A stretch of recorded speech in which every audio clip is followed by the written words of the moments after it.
Hey everyone, and welcome to this week's episode of Fight Chat Friday from TKD Coach Academy. This week we're going to deep dive a little bit into the topic of momentum, what it is and what it means to us, how you build it and how you recover if you don't have it. Stay with us for this one.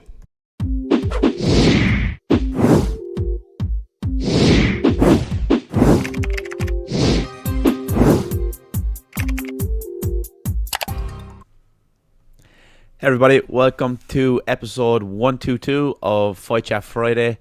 So today's episode is really going to dive into a very high level skill, but we mentioned it is so important for all levels, and it's the whole idea of momentum, what momentum is, why it's important, and why we really need it in ITF sparring. So we had a seminar in Norway this past weekend, and this was one of the main topics we discussed, along with intensity and some other topics as well. So we thought it would be a good idea to kind of bring our thoughts together on why momentum is important, why it's needed in different situations and scenarios, and how we can get better at it. So this is going to be a little bit of a series, maybe over the next 2 or 3 weeks, and we're going to get stuck into this topic and hopefully help you guys to come up with ways to be able to recognize and then put in play ways for you to swing the tide in your favor. Cool. So maybe as a beginning way to address the concept, we might be easier to recognize when there isn't momentum. Okay, so here we have from 2019 the final in junior sparring between Russia and Finland, and this is in the kind of tail end of the second round. But right the way through the match, neither fighter has really been able to take an advantage on the scoreboard, or much of an advantage even in terms of ring position. So what we're getting is that temporarily Finland will get an advantage and go ahead in the scoreboard. Russia will draw level. Russia will go ahead with a very narrow advantage. And here we can see right at the end of the match, there are scores on all of the cards, but Russia has a very slight advantage on one scorecard. And the kind of situations that brings us to are where flips or swings are very likely and very possible. Yeah, so we see here there's 30 seconds left, and Finland tries to push out where we have Russia ahead on one flag. So right now the match is very much in the balance, but we don't see anybody really taking control of the situation and gaining a little bit of momentum, whether it's through getting some scores on the board one after the other, or even putting some pressure again. So there's two ways we can look at momentum and from this point of view, and nobody is really taking charge of the situation.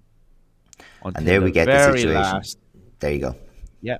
And there we go. That's it. And it's just too late at that stage, isn't it? So we see at the very last situation, Finland tried to burst out of the corner, but it's too late. Russia has already recognized that there was one warning to get, pushed them a little bit towards the edge, got that flip. As we said, so important of warnings, hits on every single card to give 4-0, and that's it. Match is done. Yeah, so I suppose if we start with the idea that there are a couple of levers that affect the scoreboard and that affect momentum. So the first one obviously is a score, and the bigger the score, the better.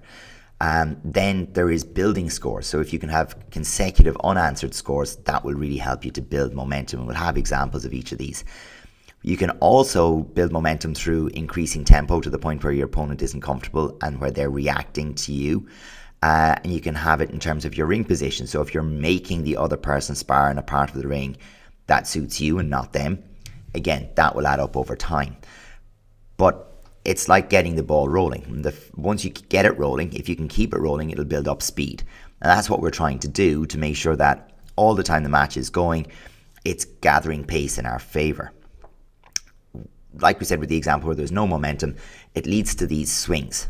And even if the match is close, suddenly one person gaining momentum changes everything. So we have a one flag lead here for James in red, and one head score, huge 3-point score, usually seen on 3 cards. It's massive. Yeah, massive, because the match was very much in the balance right now, and now all of a sudden, because he takes control and goes for it, the momentum is now shifted, especially for a 3-point score, because it's way more value. So now this switches to a 4-0 after the sequence, and it is a big, especially in team sparring, it's a big advantage for James in red, and now he has control of the match completely. So what we've got there is momentum isn't just taking the lead. What we're really looking at is the situation in this match is, prior to this development, Slovenia can afford that 1-0 loss. That's a good outcome for them. It's team sparring, and as the matches have stacked up, Ireland are needing James to take a bigger win, and Slovenia can afford to keep that to a narrow one. So the pressure, the initiative has to go to James to really do something with where it is. And what this does is it changes everything. The whole dynamic flips on its head. So now Slovenia have to chase. Now there's work to be done, and the roles reverse. And that's going to be an important feature of momentum as we begin to discuss it. So just having a look at maybe a good example of some of the principles that we can follow to increase momentum. Here we have Magomed from Norway in blue. And what I'd like you to maybe do is have a look at the scorecard as we go through. So he's 2-1 up, or 2-1-1, up at the beginning of the interaction, and 3-1-0 by the end of the interaction. So Richie, do you want to talk about some of the principles he's using as he goes through the sequence?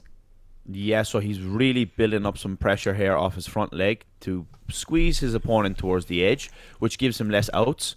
And then he's putting in some volume to put the pressure on his opponent, who is aware of the ring position and doesn't want to concede that warning. So has the ability to move to his own left, which sets up another score for Magomed off his back leg with the turning kick. And now the pressure just builds and builds and builds. So it's like a slow pressure cooker, all from the center of the ring, just from the momentum, whether it's ring position and then tying into the volume of shots. And then that flips the score in a nice position for you based on that momentum of gathering a little bit one by one, and then they all compound together and you have a nice return for the scorecard. Yeah. And what we're trying to do is deny your opponent the opportunity to interact. So it's that snowball effect rolling down the hill. Okay, if we can deny the person the opportunity to interact, it gathers pace, you become harder to stop. And that's one of the things that we'll try to do when it comes to momentum. And then in the flip side of it, you're going to want to recognize these opportunities for momentum and cut it off before it can build so that your opponent doesn't get a run on you. So one of the things that becomes very important is when a scoring opportunity comes up, how well do you maximize your scores? Very, very important. And we see Katja, no better example. She's able to flow and put shots together in a sequence really, really well. And being able to link the hands with the legs, body with the head, attacking and counter-attacking shots, forwards and backwards, that is the key. And being able to link these together, just like you said, it denies your opponent opportunities to get back in the game and take the momentum back in their favor. Yeah, and in a sequence that we see like that, perhaps there's been 20 seconds, 30 seconds of work to build the entry that sets off this sequence. And most fighters, most of the time, they'll do that work, they'll build the entry and they'll get their score. But if they don't maximize off that return, it means the other person can get one score back and then everything is level again. What's happened here with Katja is when she gets that initial punch in, the follow-up shots, the downward kick could be a big 3. The back kick could be another clear 2.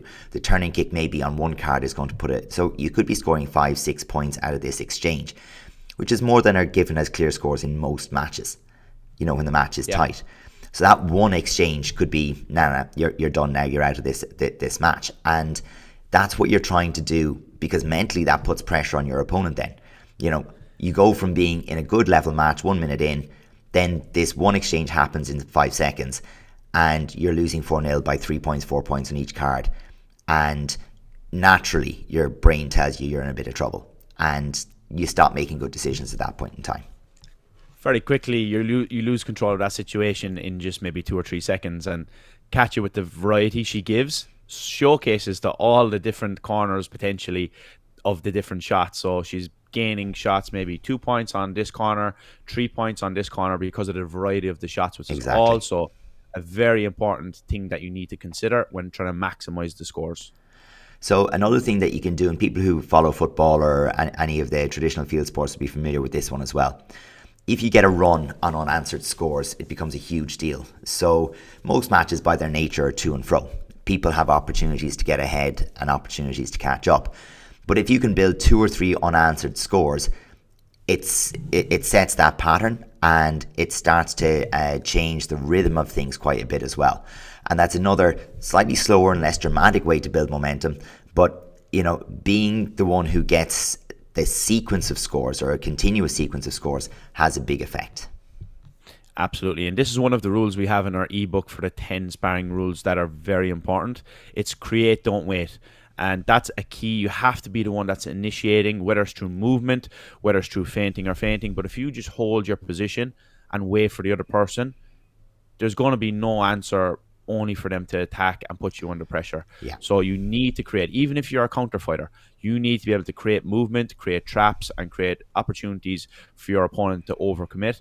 And there are going to be your opportunities to fire back. So that's very, very important. You don't wait and let them gain momentum. Just like you said, it's very, very common sequence in basketball in particular, where a team, because the points are so often similar to us potentially in ITF with the amount of interactions, if you can get 2, 3, 4 unanswered, it's a big momentum swing for one team over the other. Yeah, because then if you return to the 1-for-1 scoring, you're preserving your advantage the whole way through. Exactly. And we see that. So, and not all scores are created equal. So if the score that you got was the 3-pointer and they're, coming back with 1-for-1s after that, that 3-pointer remains the differentiator. So it's a big deal. But going back to your point there on the counter fighting, and ring pressure is another thing that we can maintain, because that gives you the opportunity to counter more effectively, because your opponent is having to attack you from a point of pressure. But it also brings us to the other side of scoring, which is the warnings and fouls are another legitimate way that we can get on the scoreboard. Yeah, so that's very important. By squeezing to the edges, not only do you take away space your opponent has to relieve this momentum that you're gaining, but also you're actually putting them on the back foot and creating more pressure. So it's a twofold thing. Now, maybe it's not always a good idea to just rush and launch in like we see here in this example, but the principles are there. He's trying his best to squeeze the space, gain a good ring position, and to put his opponent under pressure so he can swing the momentum on his side. Yeah, and in this particular match, we went from being 2-1 down to a 2-1 winner. But it's recognizing in that moment that actually the chances of getting the score that'll make the difference are maybe not as high as the chances of pushing to get that second or third warning, whatever is needed. And in so doing, it's like, okay, well, I can hit a point on each of the 4 scorecards, but could I reliably put a point on the scorecard that matters? Because remember, in our game, the scorecards are randomized. We don't see which corner is giving us which score. The JP does, but the competitor and the coach don't. So you don't know where you need to put the shot in order to influence a particular scorecard. So sometimes it's just more reliable to aim for the warnings, because every scorecard gets equally impacted by that. So it's a big deal. And as well, I like the intent from this competitor as well. I always say to my guys, it's just as well to lose 6-0 than to lose 1-0. So if you're losing, and like we see here, there's maybe 15, 20 seconds left, you might as well go for it. It's just as well to lose with more points. So I like the intent. He went for it and he was able to get the flip. So that's credit to him. You need to put that together, squeeze the space, gain some momentum, put some volume together, and hopefully it swings in your favor. Yeah, so with that particular one in mind, very often momentum is exactly what you need if you're a little bit behind and you're looking to swap that into a win. And we have a good example from Bartosz Słodkowski here from Poland as we get into the is this individual? I can't remember. Yeah, this is individual. Yeah. So this is plus 85 from the Euros in Maribor, Slovenia. So he was behind. Now we're level, and now he picks 2 good moments for him to attack. So momentum is not all about rushing and going gung-ho either. And Bartosz gives a good example of that here. He picks the correct moments where he's in the driving seat and he is able to put his A game forward to swing it from 2-1 down into his favor. So he does a great job of having that patient build-up of pressure, that slow pressure, but picking the right moments. You can't always just go gung-ho and launch forward. And what's really important as we watch that example is you don't get the opportunity to do that if you've left momentum slide too far against you as the match went. So you don't want to start this when you're 3 and 4 points down on each card.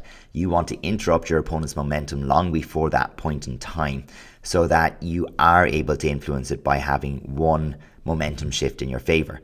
And that's what Bartosz has kept the scores quite low. This is the second round, and really at the beginning of that second round he's losing 4-0, but only by 1 to 2 points on each card.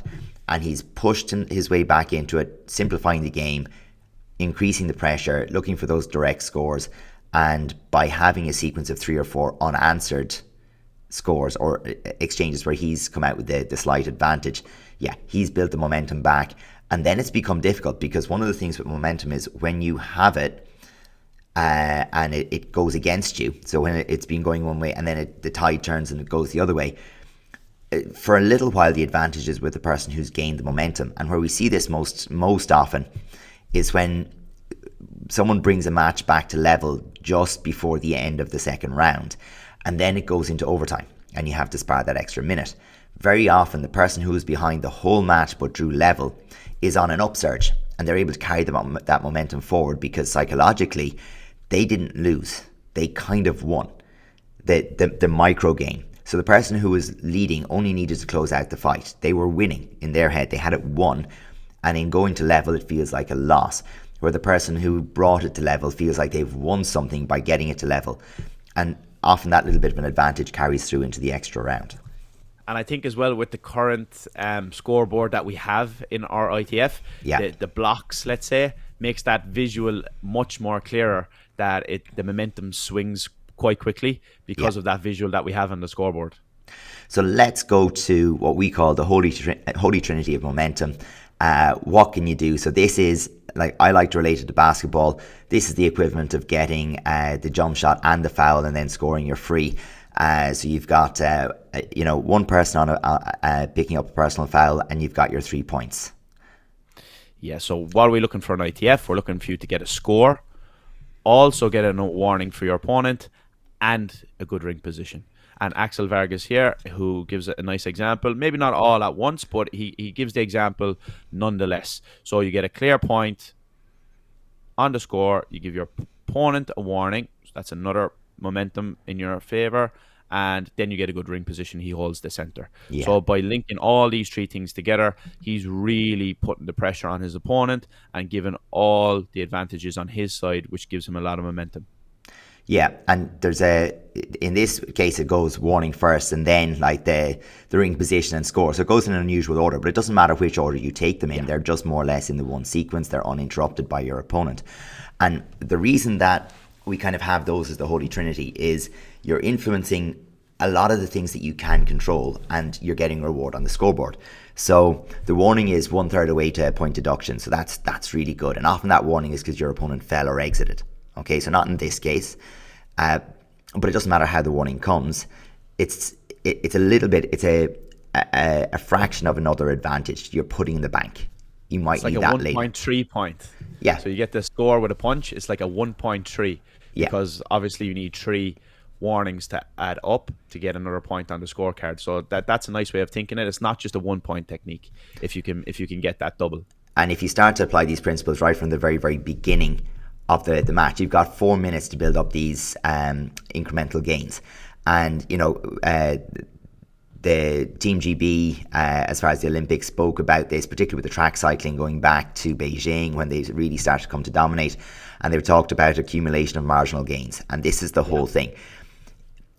Everything matters for the 4 minutes. So do all the small things that get you slight advantages, and eventually they turn into a real advantage. So those 1 warnings here, there, and everywhere matter.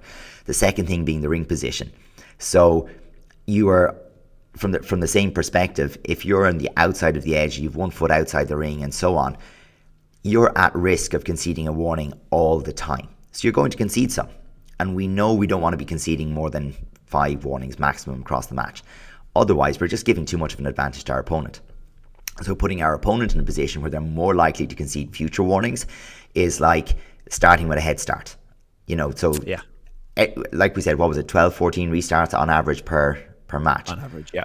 So if you have that many restarts in a match and you want to have your opponent starting, so that you have the head start and they're on the downslope as such for as many of those restarts as possible. And again, you'll find yourself benefiting from that. And then, of course, the score, because the score is the direct one. That goes on the scoreboard right away. You can read that and see where you're at. But if you can put those 3 together, improve your ring position, improve the situation with the warnings, and improve your place on the scoreboard by scoring a point, the more consistently you do that, the more we build into this landslide of momentum, I think. Yeah, I like that. And like we said, if there's 12 to 14 restarts, that also means that you need to have a little bit of a strategy to gain and start momentum building from that static position where both people are neutral. Not necessarily neutral because of ring position, etc., but in terms of the static start, where the referee steps in between, lifts the hand, and C-Jack is the command. Then there needs to be a little bit of a strategy of how you start to gain that momentum from that position. For sure. So folks, that's going to be it for us for this Friday. Join us next week and possibly the week after as we dig a little bit deeper into this topic of momentum. And of course, if you have questions, if you'd like something explained, or if our explanation of it isn't doing it for you, let us know and we'll try and address that over the next one or two. Bye for now. Yeah, absolutely. We see you guys in the next one. Thanks for watching.